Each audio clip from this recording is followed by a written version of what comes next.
Today I'm going to be cleaning and repacking the wheel bearings on this Chevy Caprice or Impala SS.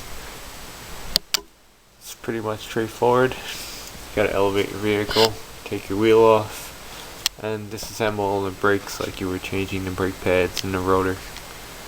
I'll show you what's next. Take the wheel off.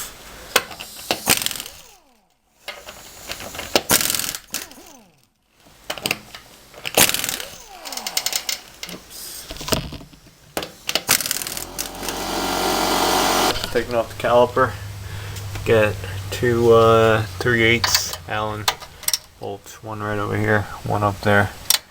Loosen them, you can get the caliper off. Bolts are out. Now we can remove the caliper.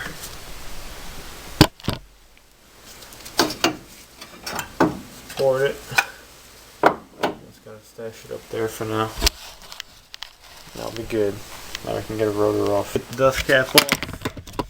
Take a flathead and a little tapping hammer, go around the edge, get this dust cap off, just tap around the edges, and when you get a little gap, just work with a screwdriver all the way around, and it will pop off very shortly,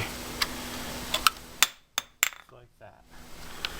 Now we can get access to our wheel bearing and a wheel bearing nut and the cotter key. Wiped away some of the grease. This is your cotter pin. That's what holds the all locks in this nut. So you have to bend the cotter key back so you can slip it through that hole. I think there's two holes in these spindles. Once you get that out, you can loosen up this nut and always replace your cotter key. Once you bend this cotter pin or key, whatever you want to call it, pretty straight, I just use a pair of little snips. Just keep pulling on it from the top. Eventually it'll pull through. It's a lot easier than using pliers. These grip a lot better. It's out. I need to go to the store and get another one. On these cars, a 1 1/16 socket fits well in that nut. 1/2 inch. I know I'm very tight. Loosen it up. I like to put all my little parts like this too on a clean piece of paper towel. That's what I do. Underneath the castle nut, get a little washer with a tang on it. I think it only goes one way if I remember correctly. Yeah, it has a little finger that locks right into this flat. So that will come out when you pull on the rotor. So we'll do that in a second. If we're in frame, yeah, here we are. Alright. That comes out. With our the outer wheel bearing. Boom. Rotor is off. To get the inner wheel bearing out, there's a trick. Because you gotta remove the seal. You can reuse those seals. So what you do, put your castle nut on backwards. Actually no, put it this way. Put it the right way, I'm sorry. Then you're gonna use this flange as a it's basically like a slide hammer. You're gonna hook that castle nut through here and pull everything out. I'll show you.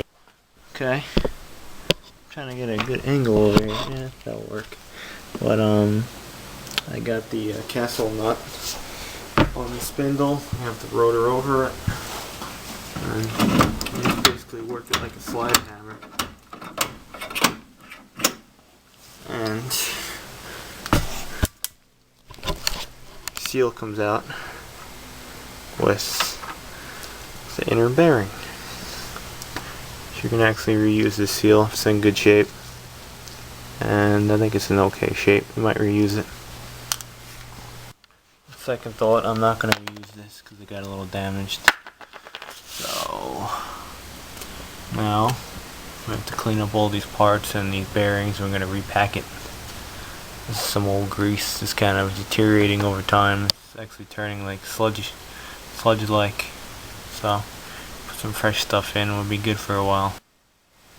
Wiped out the inside of the rotor. Now that rag looks like it's in the murder scene. I'm going to try to clean out the bearings. To clean up the wheel bearings, I'm just using some brake cleaner. Spraying into all the rollers. And outerwear eye protection if you're doing this in close proximity, because it really gets all over the place. But just do that until they're clean, then I'm blowing it out so the compressed air right there underneath that dirty. Cleaned out a rotor, both sides, cleaned the wheel bearings, brake hardware, castle nut, spindle, even clean those holes, clean the backing plate. It's time to repack this so we can move on to the other side. Excellent. Alright, we get a brand new tub of grease. We're using Valvoline synthetic SynPower. Supposedly this has ZZDP in it. The other grease that was blown out of there, just the regular Valvoline stuff. What color is this? Oh, it's blue. See, this grease is nice and thick. When this grease I used last time,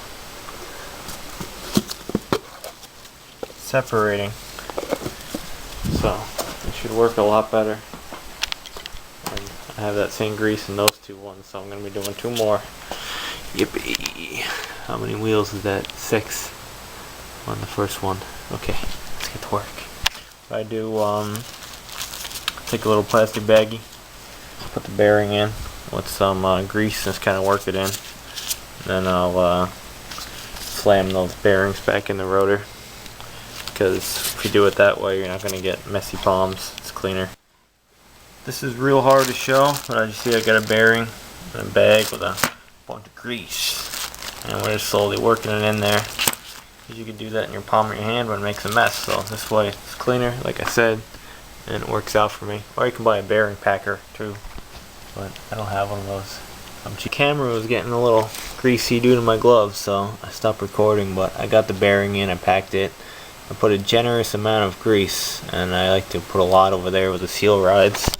There's your brand new seal, goes over there. So put a lot of grease, put your seal on, then you can mess with the outer bearing. Inner bearing will be good, and you can start getting this thing back together. Okay, you skipped a few steps again. I put the outer wheel bearing on, I put that washer back on. Remember that little tang has to go in its right spot. And I put the nut back on. Spin it. Spins pretty quiet. You don't want to hear anything that sounds out of the ordinary. It should sound pretty smooth with just a slight little whoosh noise, and it does. This grease though is real nice. Stays real thick and consistent compared to other stuff that was all running out. So it should solve that leaking problem.